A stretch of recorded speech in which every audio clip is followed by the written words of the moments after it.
Okay, sorry. I fucked up. I hit the stop button, so I'm gonna have to piece these two videos together later, or I'll make it a part one and part two. I don't know, but I had to get my cry out again. So like I said, I'm a medium. I have always had these dreams. Like I said, sometimes they're symbols, sometimes they're prophetic. Like sometimes they come true. But about I want to say a year before Brennen transition, I had a dream that I had found him overdosed and that he was gone and I was by myself. And then about 6 months before his transition, I also had that dream. Well, not the same dream, but same thing. He transitioned. I found him. It was an overdose of fentanyl overdose. And I had told his mother about this, and she was like, "That's never gonna happen, sweetheart. It's never gonna happen." Um, and I would tell Brendan about it. I had lots of dreams, and Brendan like was next to me and pulled me out these dreams. Um, but I had the dream. I told his mom about it. I told him about it. They both were like, "No, it's not gonna happen." Of course, no one wants that to happen. I didn't want it to happen. But yes, I remember it just shook me. And when I told his mom about it, she was just like, out of sight, out of mind. And I'm with that concept too. But this was just different. In my heart, I felt different. My spirit guides were telling me it was going to happen. And when you're in love with someone, you sometimes ignore your intuition because you don't want those things to come true. But when you're a spiritual person, you're not supposed to ever ignore your intuition because your intuition is your guide. And I ignored mine. I actually just like put that bitch in the back seat. Sorry, but that's just the only way I could describe it. So I prayed that these were only nightmares. To be honest with you, I would wake up and I'd come out of these dreams, and I just prayed that they were nightmares because I wanted them to be wrong. But whether you believe in dreams or not, dreams carry meanings, whether you see them as expressions of fear. I'm just simply sharing what I experienced, okay? So on June 9th, Brennen had proposed to me. Proposed to me and said, "Tomorrow we're going to plan our wedding. We're going to start planning our wedding. Tomorrow morning when you wake up, we're going to go. We're going to get you a ring." It was just a spontaneous proposal. And looking back, that entire week, that last week I had with him, it was just different. My intuition, I was not ignoring it at that time. And I knew he was up to something. I knew something was different. But I just felt, aside from my intuition, everything was okay. Everything was good. There was so much love there. I just felt like we were growing like closer. Like I can't explain it, like literally to become one energy, okay? Um and I remember sitting in bed with him on I remember sitting in bed with him on June 9th and talking and just laughing. And I remember him looking over at me and just telling me, "You're everything I've ever wanted. You're everything I've ever wanted, and I want you for the rest of my life. Do you want to be my wife one day?" And I looked at him and I was like, "Are you fucking high?" As we partake in, you know, MJ, you know, rolling up, talking up, Mary J. That, you know. So I was like, "Are you high?" And he was like, "No, I want to be with you forever." And I said, "Okay." sure. And he's like, no, seriously, I want to marry you. I've never wanted to marry anyone in my life, but I want to marry you. And I was like, okay, well, where's my ring? He's like, well, it's 2 a.m. Let's go get one tomorrow. And I was like, it's technically today. And he's like, you know what I mean. We'll go get the ring and then we will plan everything tomorrow. After I show your ring off to my mom and tell her, and Jason, who is his stepdad, I call him dad, we'll show them the ring and we'll start planning this tomorrow. And I was like, today. Okay, cool. Okay. And he said, hey, I need to do a treatment, a nebulizer treatment.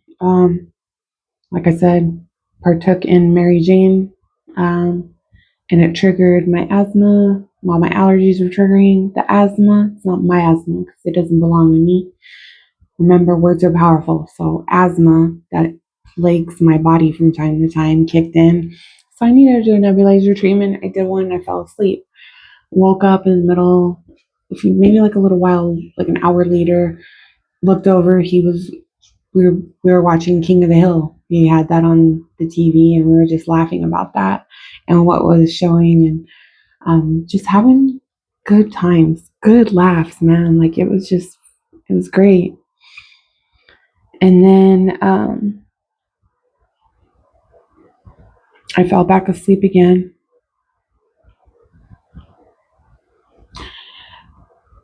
I wish I didn't, though. I'm sorry. I can hear my spirit guide telling me like to be strong right now. But I fell asleep and I woke up.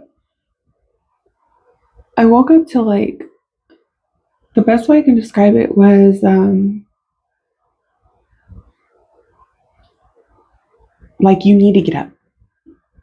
Okay, like I just had just this urge, the energy in the room was like, you need to get up, you need to get up.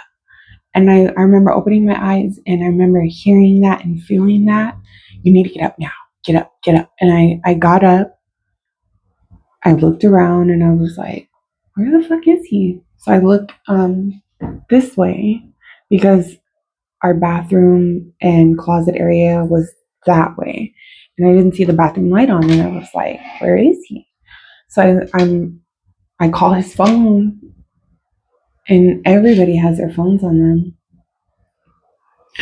His phone was over there on the nightstand. And I was like, something's not right. So I look at his phone and then I was like, oh yeah, we have security cameras.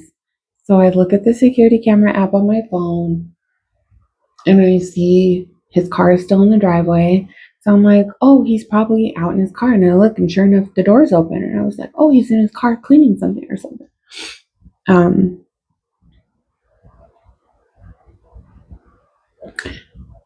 So I remember my dogs, because we have 4 German Shepherds, were like just waiting at the door and like running around the door. It was just chaotic. And they're never like that. It was like they were waiting like for him to come in at the door, but they're running around. Normally they would wait at the door and just sit there and wait. But they were just like in a panic. And I'm telling you, like when the energy was off, it was off. The dogs felt it. I felt it. Give me a second. I'm gonna press pause. Okay, I had to take a drink. So I I got the dogs to calm down. I found my shoes and put some shorts on because slept comfortably in my shirt and underwear. And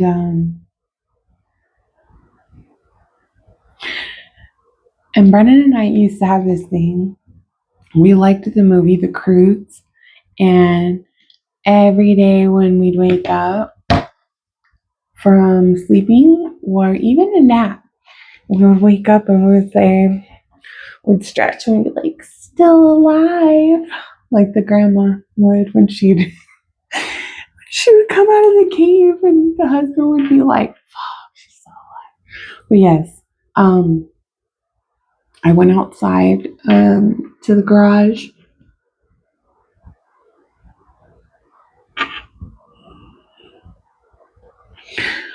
I went outside to the garage. I was like, baby, babe, baby, I'm still alive. Brennen, still alive? Are you still alive? I saw the door open and I didn't see him move, and I saw his feet. Like he was, I saw his feet outside of the car door, like he was leaning over. And I saw him leaned over. You know, baby, what are you doing? What are you looking for? Because he was just leaned over.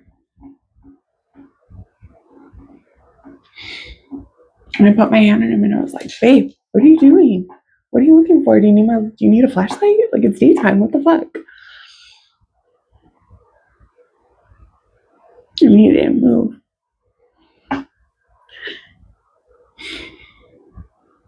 And I looked up to his left and I saw foil with fentanyl residue on it. And I grabbed him and I was like, babe, and I shook him.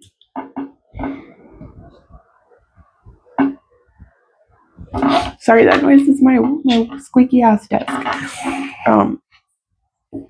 I shook him and he didn't move. And then I went and I grabbed him and I picked him up and I pulled him out and I was like, Brennen, because he was like 6 foot or something. He's way taller than me. And he was just lifeless. And he didn't have his color like he normally did. And he was just lifeless. And I was like, what the fuck do I do? What do I do? What do I do? Nobody was outside. No cars were driving around. It was about 9 o'clock in the morning. And I had to lay him down in the gravel because I didn't have my phone. I had to call 911. I was like, there, and in my mind automatically, I don't know when he overdosed, but I know Narcan could possibly help him, and I have to get to a phone and I have to call 911 so I could help him. So I laid him down in the gravel. And I ran inside and I grabbed my phone. And as I'm grabbing my phone, I'm thinking, I have to save him. He's his mom's only baby. I'm supposed to be planning my fucking wedding right now. I had to help him.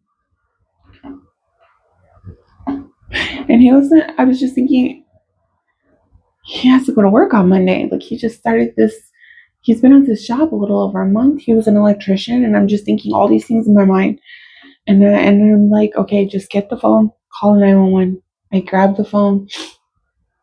And mind you, all this is on security camera.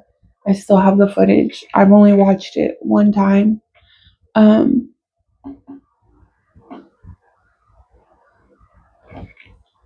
I call 911 and I tell them I know what happened. I know it was a fentanyl overdose and I need help now. And the 911 operator, I should have fucking sued them. I just want to say that for what he told me to do. And I don't recommend this ever to anyone. So if you're ever told this, fucking sue them, okay? So the 911 operator tells me, you need to perform CPR on him. You need to give him mouth to mouth. You need to perform CPR. I will walk you through this if you need me to. And I said, okay, let's do this. Put the phone on speaker. And I said, he's overdosed on fentanyl. Like, it's in his mouth. Like, whatever residue is, it's in there. And I was like, I like asthma and I'm struggling to breathe as it is. Like, and I'm trying to compose myself. but I didn't. And he's walking me through it. And I remember doing CPR and I remember breathing and there was nothing in there. I remember breathing air into him, and my intuition, I didn't ignore it at the time. It told me he was already gone. Give me a second. Okay, I'm back. So my intuition tells me, like, he's already gone. You just stop. But I'm already on the phone, 911, and they're telling me that every second counts and to get oxygen in his brain and just to help him. And I was like, okay. And then they tell me there's somebody on their way. Do you hear them? And I hear the sirens in the distance. I remember hearing that. And I was just like, I know he's gone, but I can't stop. Like, I have to try. If the tables were turned, Brennen wouldn't give up on me, and I'm not going to give up on him. So I kept trying and again trying. And then an officer comes up. He comes up and he says, "Ma'am, let me take over. Let me help you." And he did. He started doing CPR on Brennen. And then 911 stays on the phone with me, and they said they have EMS en route. And then I heard the fire department. I see them pull up. I see an ambulance pull up. And then I hang up with the operator, and I said, I have to call Jason because I know Stephanie is at work right now. So I called Jason, and he answers, and I was like, I need you here right now. Brennen overdose on fentanyl. I need you here right now. And he says, I'm on my way. And they lived about 15, maybe like 10 minutes from us. By then, there's EMS everywhere. The whole neighborhood's outside. Cars everywhere. And my son came outside because to let me know the dogs were okay, and because he heard all the commotion. My son saw Brennen's body, and he saw them try to, do CPR on him. And he just stood out there with me, and I answered all the questions to the officers. And then one of the fire department, one of the firefighters comes up to me, and he says, we got a heartbeat.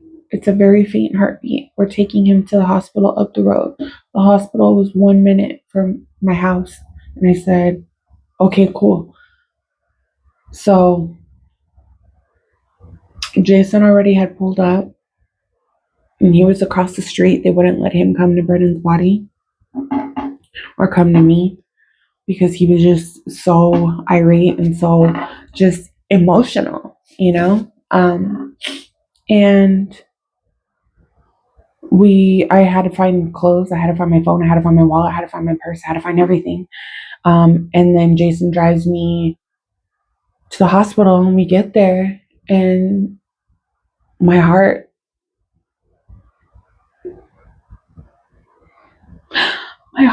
already knew. My heart already knew he was gone. My intuition already told me he was gone, and I didn't ignore it this time. It already told me before I even got out of the car, be strong. Be strong. This is important right now. Be strong.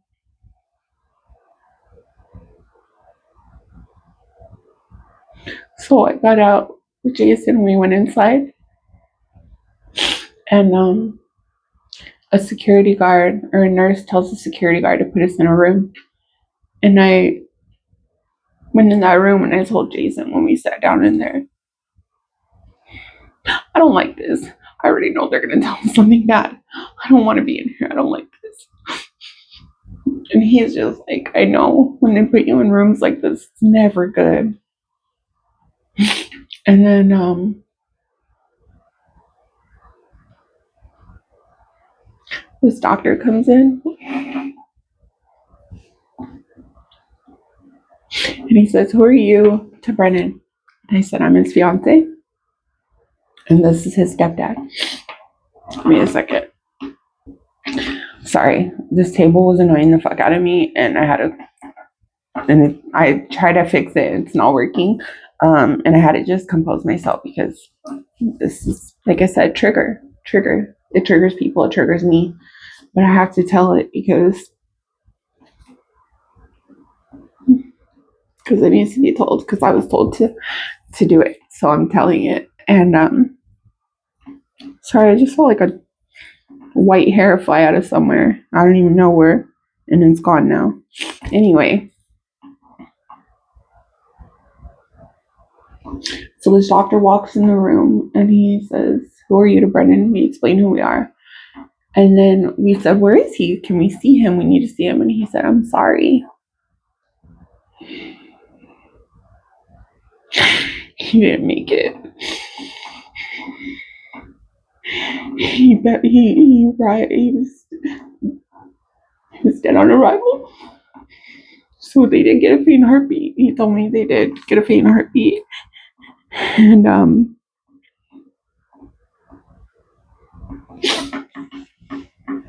fuck this table. I'm not even touching it. It's making noise. They got a faint heartbeat, but he transitioned. He was ready. He was gone right when like his heart stopped. Everything stopped. Now, remember, everything was on camera. When the police officers arrived and EMS arrived, they asked me, "Do you know how long he's been out here? How long since this happened?" Right before I walked outside, I was able to use my security camera app and I was able to look at the footage. When I was talking to the 5-0, as Brennen would call them, the app stopped working, the camera malfunctioned, everything just stopped working. Okay. One thing about me and Brennen is we still love watching paranormal stuff, and he loved the fact that I was a medium and that I could tap in. And he always told me, "Baby, when I die," and I said, "Don't ever say that. You're not, like, I'm older. I'm rolling out before you." He said, "No, no. But when it's my time, I'm an electrician. I'm gonna come fuck with the electricity." And I said, "What?" And he's like, "I'm gonna come through the lights. I'm gonna come through with all the stuff, all the electrical stuff in the house. I'm gonna fuck with everything." So when the cops were trying to see what was going on, nothing was working. And that was Brennen. He hated cops. Like, he just did. That's a whole nother episode. But he hated cops. And that was him. He told me, because like I said, I tap in. I'm a medium. I tap into the energy and spirits around me. And he's like, "That was all me. Fuck the 5-0. No shade to cops. No shade to 5-0. I thank you for your service. I think differently of police than he does." Okay. So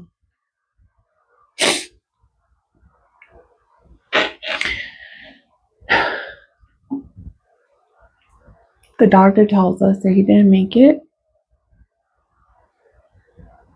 And Jason, who is this big giant 6'3", 6'5" man, my dad, breaks out crying like a baby. And he says, "What am I supposed to tell his mother? It's her only baby. What am I supposed to tell his mother?"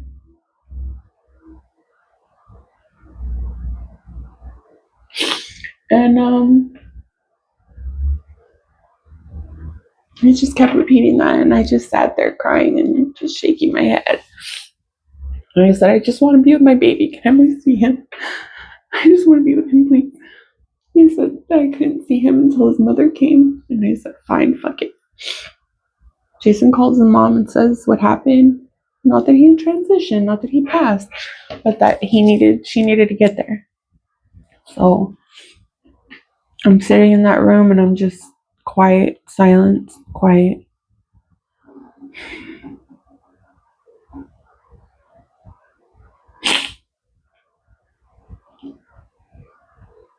just quiet and just praying and just waiting to hear him.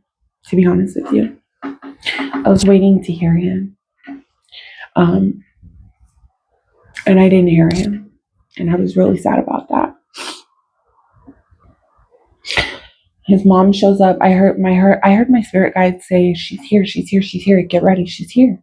And Jason's looking at his phone. He's like, "When is she gonna get here?" And I said, "She's already here."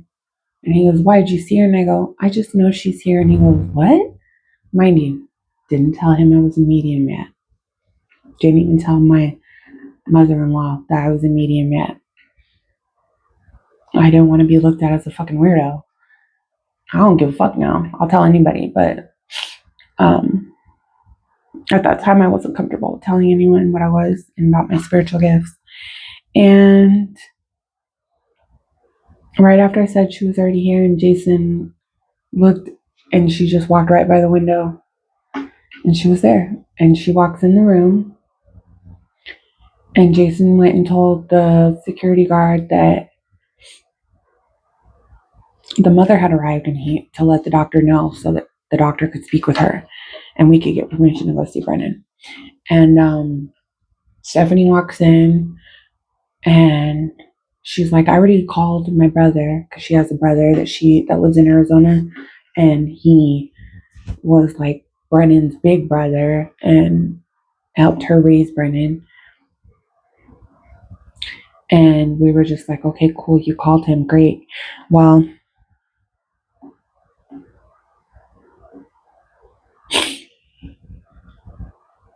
she asked, "Well, where's Brennen? Is he okay?" And me and Jason were just quiet. And she's like, "Is he okay?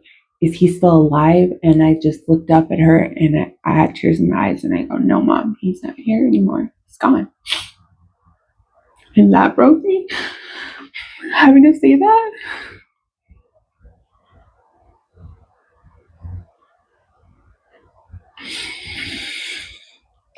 And she just broke down. She just fell. She fell.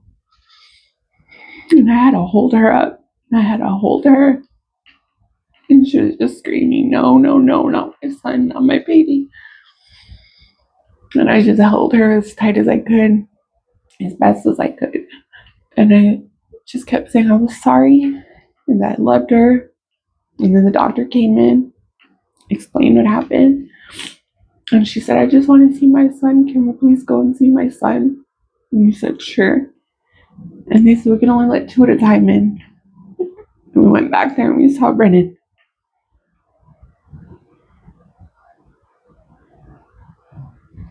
And we saw Brennen. And I didn't want to leave him. I didn't want to leave him. So I sat there. I told his mom, "I'm not leaving."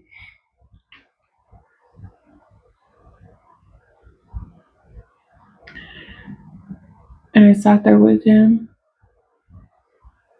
as she came and visited, as his uncle came and visited. I sat there as long as I could until they made me leave. I had to take his body.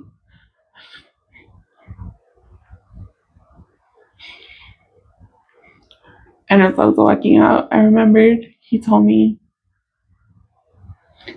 he had to call his brothers the night before when he had proposed to me. He said, "I'm supposed to go riding with the Lairs. They're this group of brothers. They were his like best friends, but he called them his brothers." He's like, "I was supposed to go riding with them today, or it's like 2 in the morning." He's like, "I'm supposed to go riding with them, but I have to call and cancel so we can go get your ring." And I had to call them and tell them. I called them and they were together. They were.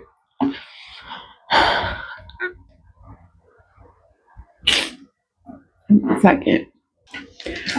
So I called the Lairs and they didn't answer. And I said, "Hey, can you guys call me back?"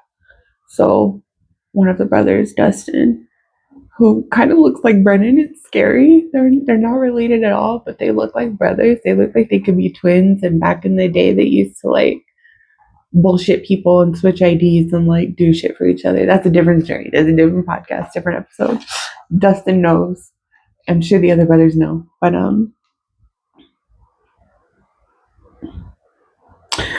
But they called me and they were like, yeah, you're on speaker. And I told them, did he transition aid pass? And I heard the silence and they were like, just let us know what's going to happen. What we love you. And we're so sorry this happened. And then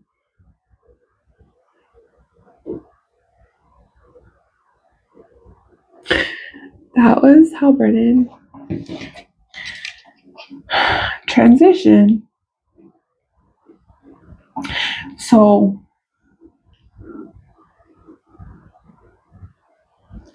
I I was working full time and I just thought I need to go to work. I can't be in this house. Like the day that it happened, I was like, I can't be in this house right now. I told my kids I'm gonna go to work and they were like, no mom, don't go to work. And I said, no, I need to go to work. I can't be here tonight. So I went to work. Let me just adjust myself. My feet fell asleep. So I went to work and I worked overnight at a group home and I was in the office. Um, Part of my job was making sure that the children that I was taking care of, because it was for kids, didn't run away, and I had to make sure that the house was deep clean. So I went in the office and I was like, if these kids see me crying, and they were boys, I was like, they're gonna think I'm weak. They're gonna think I'm weak and that they could pull one over on me. So I can't let them see me cry. So I sat in the office and I was just sitting there and I was just crying and crying. I had just dusted and cleaned everything. And I just cried. And I'm sitting there and I'm just looking down and then I seen the lights flicker and I was like, what the fuck? What was that? And I thought one of the kids woke up, turned the lights on in the house and they were walking through the house. No, I look up and I see the ceiling fan and the lights are flickering. And then I heard Brennen. I heard his voice. And he goes, Cel, I'm here. Like CEL. My government name is Celia, CELIA. And he would always butcher my name, so he just called me Cel. And he's like, Cel, I'm here. And I looked up and I go, what the fuck? And the lights flickered. And so I said, no one's gonna fucking believe me when I fucking do this, when I tell them about this. So you know what I did? I fucking recorded it. Baby, do that again, please. Baby, do that again, please.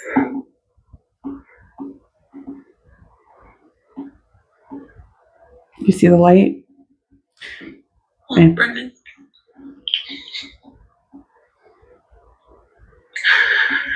You know I love you so much, right?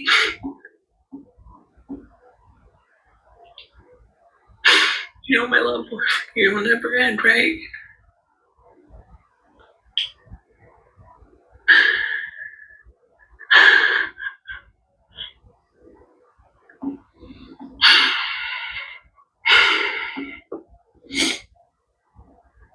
I miss you so much. Please do it again. Just one more time for me, please. I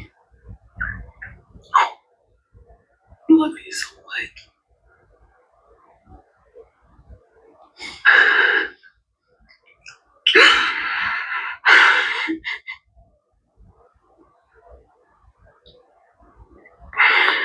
Baby, do that again, please.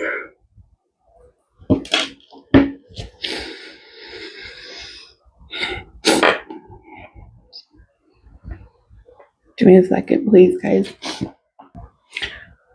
Sorry, I was moving and like fucking evil ass desk just wouldn't shut the fuck up, kept making noise.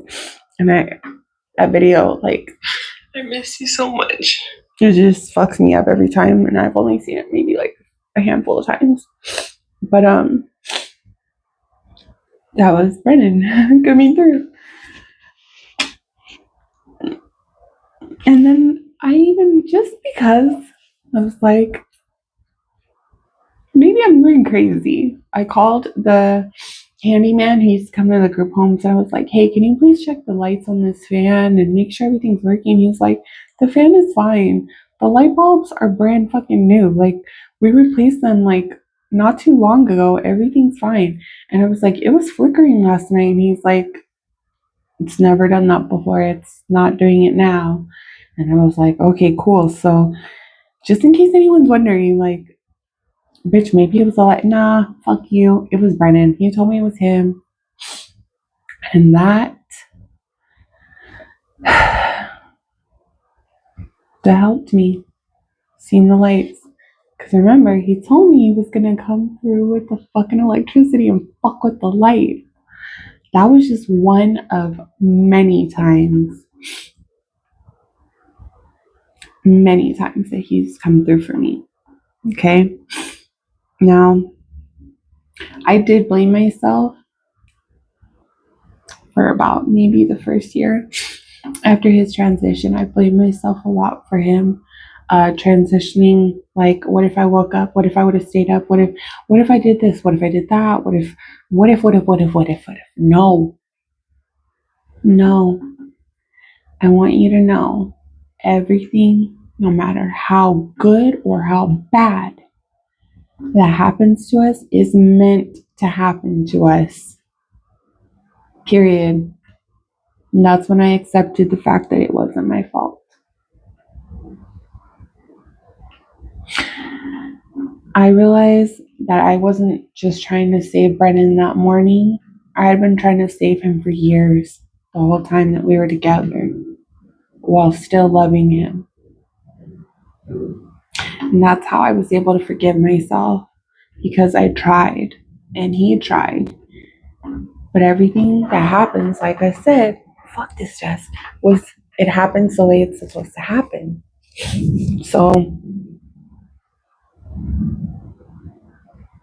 whenever you love somebody that's going through active addiction, you can love them, you can hope for them, you can believe for them, believe in them.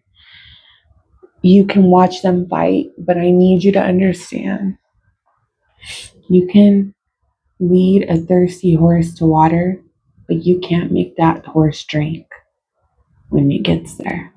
It's up to them. So I need you guys to understand that love isn't always enough to defeat addiction. That's a hard truth I had to learn to accept. And I'm still accepting it to this day. And I know I'm not the only person out there that feels this way. And I want to help people. Sorry for hitting the mic. I want to help people get through what I got through. I want to, again, leave people better than when I found them. If you're going through what I went through, I'm so sorry.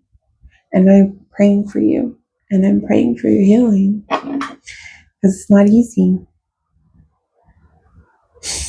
But after he had passed away, there were lots of moments that brought me comfort too. As a medium, when you ask for signs, you will get them. Be very detailed, be very specific. And when I say be very specific, I mean, I would tell Brennen, show me blue butterflies. I live in Arizona. You don't see very many blue butterflies, at least not alive. And he would show me, one time he showed me blue butterflies like on the TV. This was all in one day. On the TV, on my phone. One time, and that same day, oh yeah, and then my client, who I take care of, she was gifted something and it came with like these little pop-out butterflies. And I found a whole bunch of blue butterflies on the floor. My cousin had video called me, and you know how you can do filters? She did this butterfly one, and there was a whole bunch of blue butterflies flying around me. So be specific when you want to speak with, when you want signs from somebody, from a transition loved one, okay?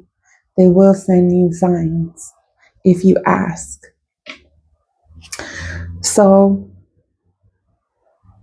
that is the hardest Brennan's passing was the hardest thing I ever went through in my life. But I went through it. I got through it. And I'm still here standing. And I want you guys to know that, like, after he passed away, there was a lot of moments that brought me comfort. Like I said, the dreams, the memories, our conversations, lots of videos on our phones. Um, and when we were planning his funeral, me and his mom, she came over with all these totes of all these pictures and all these things he made for her and all these letters he wrote to her. And it was just so amazing to see those things and how much he loved his mother. And after he passed, I even found letters, little love notes he wrote to me on things throughout our entire room, on a napkin, on a piece of paper, just so many things in my wallet. Give me a second. Okay, I'm back. So, like I said, I found all these letters, I found all these notes, I found all these amazing things that he left behind for me. Those helped me. Those really helped me get through a lot of the rough days. Yeah, they became part of my healing. They helped me to heal. The fact that I'm a medium and I hear them and they hear and see me and I hear and see them helped me a lot. I still see Brennen sometimes and I still hear him sometimes. But after so long, spirits transition and they stop coming around because they have their own soul's missions to complete. They have to go through life reviews. There's lots of little things. Again, this is something to talk about for another episode. But grief, I didn't let it become, I want you guys to not, if you're going through what I went through, do not let grief become your identity. Okay? Use the grief to change who you are, but for the better, to help you to become stronger, to help you to appreciate life, to live differently, to live each day to the fullest, because we don't know if tomorrow is coming, guys. Love harder. Love harder. Love yourself more. Love those around you more. Tell them how much you love them. Tell them how much you value them. Tell them how much they mean to you. Love them. One thing as a medium that I can say is the spirits wish that they said more while they were here. They wish that they loved more while they were here.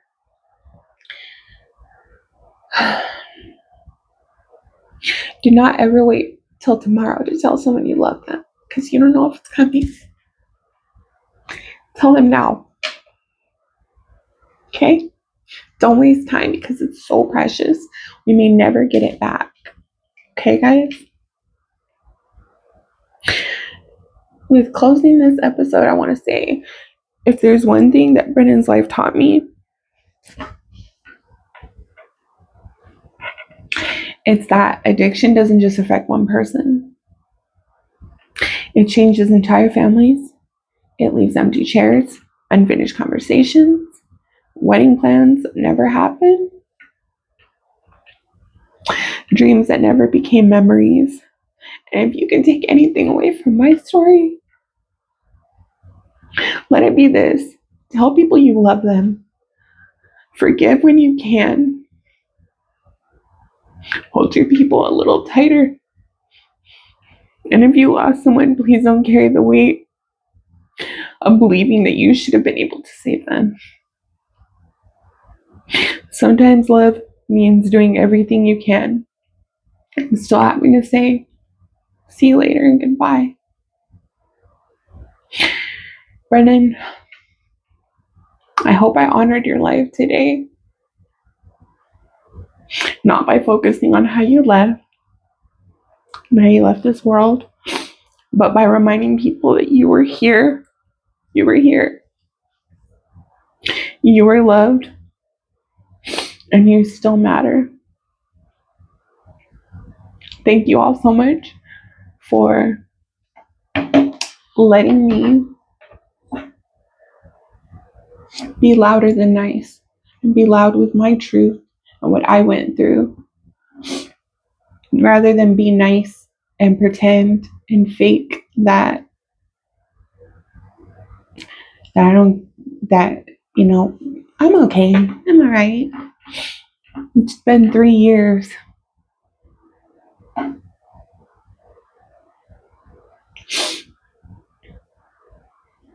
Brennen, I will always honor you and you will always be a part of me.